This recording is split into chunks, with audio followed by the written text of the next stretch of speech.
Okay, good afternoon, everybody. I'm Leah College, an investment counselor here at Real Wealth Network. Thanks so much for joining us today. It's an exciting day for us because we are officially launching a new market and announcing Charlotte, North Carolina. I'm joined today by our Director of Property Teams, Tim Horvath. Hey, Tim. Hi, Leah. So few of our members have had the benefit of speaking to you directly, Tim. I'm fortunate to get the daily access, but for those of you who don't know about Tim, Tim is our wizard behind the scenes. He is the one navigating Real Wealth's relationships with all of the different property teams that we work with. So Tim has done a lot of legwork on our behalf, finding us great people to work with in Charlotte. And so he was actually just out in Charlotte the other week, visiting the market, walking properties, meeting the property manager. And so I've asked him to come on today so that he can add some of the color and share with us some of the things that he saw when he was there, and share with us why it is that we feel so confident about these teams that we're opening up in this great market. So the purpose of today's webinar is really to give you kind of an overview of Charlotte. If you've been a part of Real Wealth Network, you're probably familiar with our criteria and how we kind of select our markets.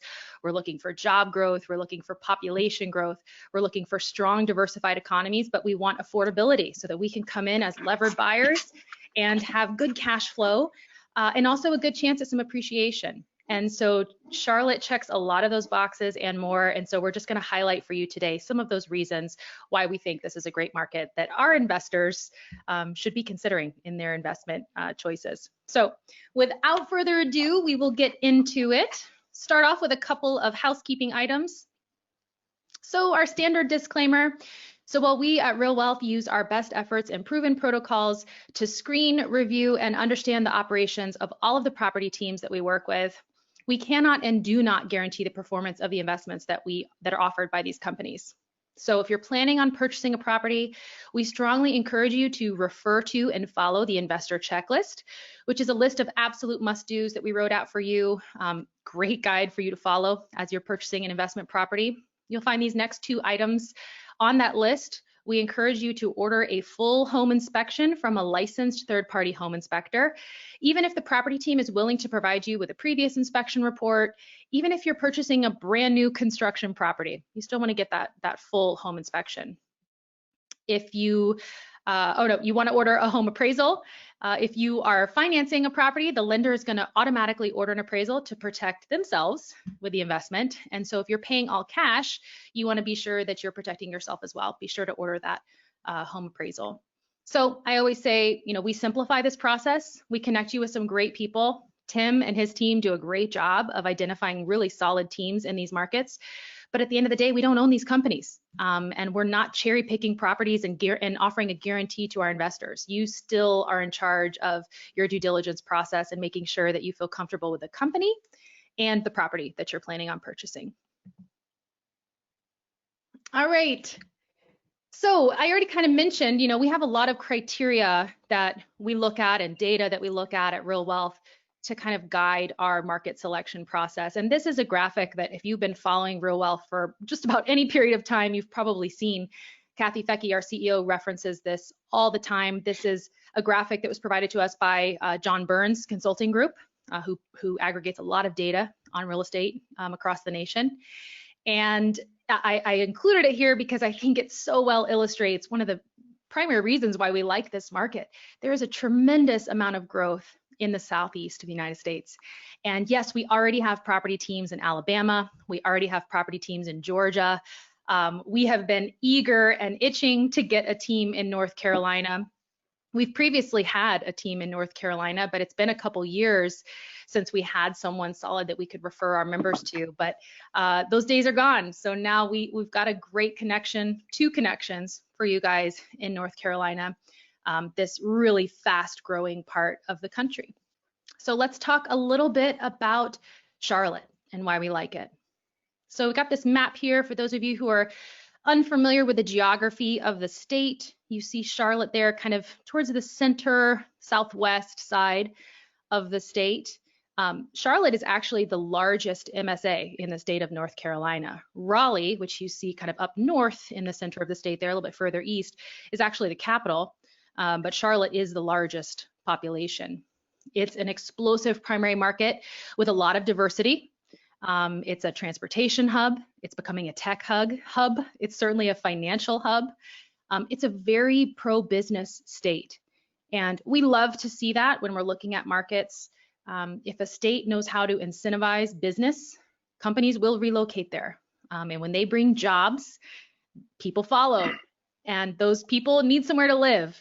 So for us as investors, that's a tremendous opportunity for us. So we love that the state of Carolina is really pro-business. They're a right to work state, and they're also landlord friendly. So I think that becomes particularly relevant during today's context. You want a state that has landlord friendly laws so that you can control that asset, set your own rent prices, get a non-paying tenant out of that home. So it checks all of those boxes for us. Charlotte is actually ranked number 2 in the financial industry, second only to New York City, which I was kind of surprised by. And I'll feature some of the major companies that are there. It's home to 6 Fortune 500 companies. So I think on this next slide here, we've got some of those. Bank of America, their headquarters is there in Charlotte. Wells Fargo, it is their East Coast headquarters that is stationed right there in Charlotte. Charlotte Douglas International Airport is the 6th largest or busiest airport in the world by number of flights in and out. So that's impressive. Certainly nice to have a major airport for an out-of-state investment, easy maybe and cheap to get into. And then you see we've got Lowe's, Atrium Health, Bright House Financial, Duke Energy. So lots of good employment opportunities there as well. So what about housing and the tenants that are there? As you saw also on that John Burns graph at the very beginning, the majority of the residents in Charlotte are renters, or almost the majority. Those that are coming in are predominantly renters. Before COVID, there was a $20,000 house or 20,000 house housing shortage in Charlotte. So, you know, supply was already an issue in that market. There just wasn't enough homes available for the droves of people that were relocating to the state. And we all know, just based on market dynamics today, due to the COVID virus, that number is probably even tighter than it was before.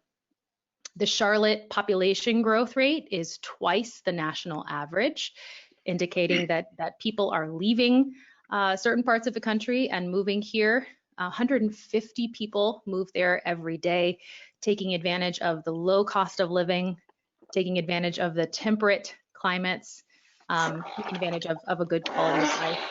It's ranked number 5 by smartasset.com as the place where millennials are moving to.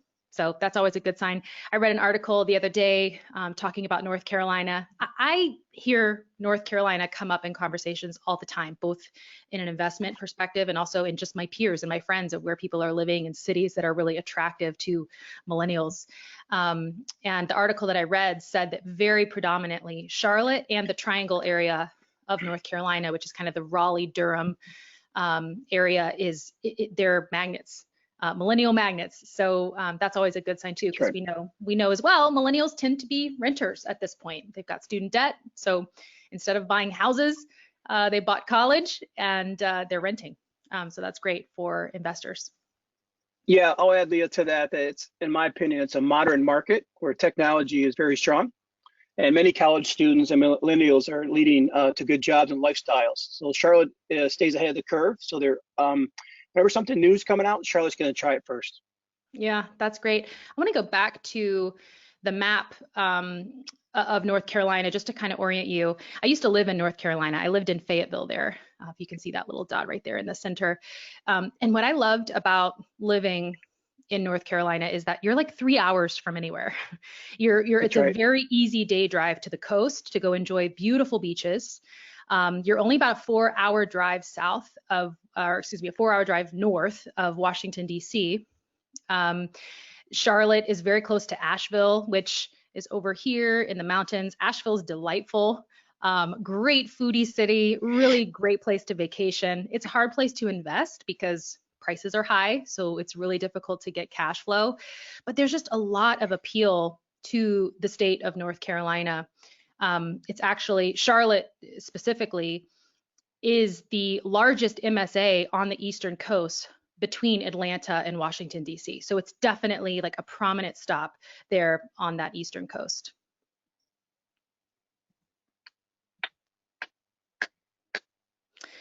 All right, so here's a graphic to kind of show you some of the progressive population growth that the area has experienced over the last decade.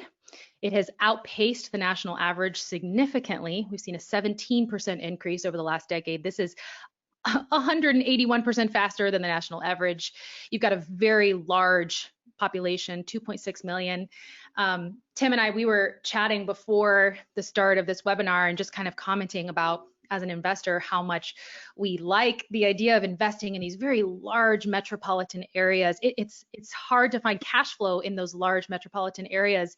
A lot of times you have to go pretty far out, and so yes, you're maybe an hour and a half away from a very large population, but in Charlotte, we really feel like you're pretty close in to that core metropolitan area.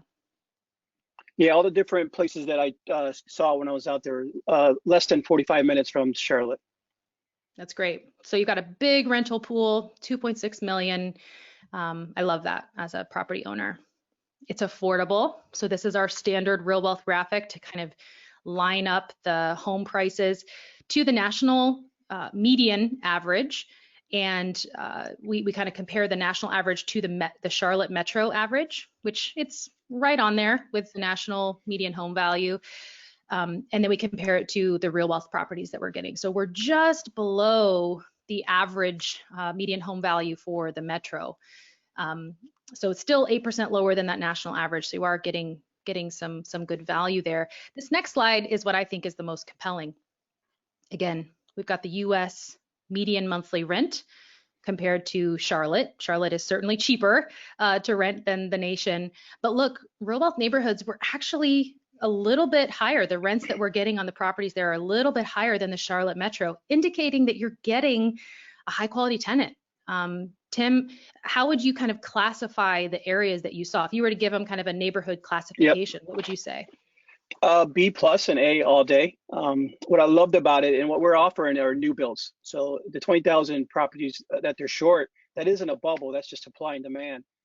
So the properties that we'll be offering, our teams will be offering, are unbelievably. They're beautiful, granite countertops, A-class neighborhoods. So it's top of the line. Tim, I had a conversation with someone today, and one of the factors that they were kind of weighing through with their next investment purchase was maybe the possibility of picking an area or even picking a house that they wouldn't mind living in one day. Yeah. Do you feel like the houses you saw are neighborhoods where you would maybe want to live? Yeah, I hate to say this, but most of the houses I saw are bigger and better than the house I currently live in. So yes, absolutely.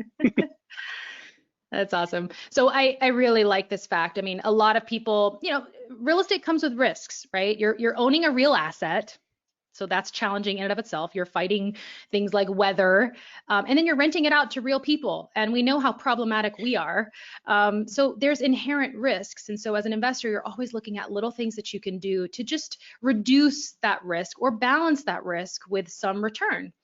And so looking at these properties that both of the teams are going to be offering our investors, I think you are getting a higher quality tenant. You're certainly getting the nicest or most efficient from a construction standpoint. You're getting a brand new home, so it's built to the latest specs, the latest codes.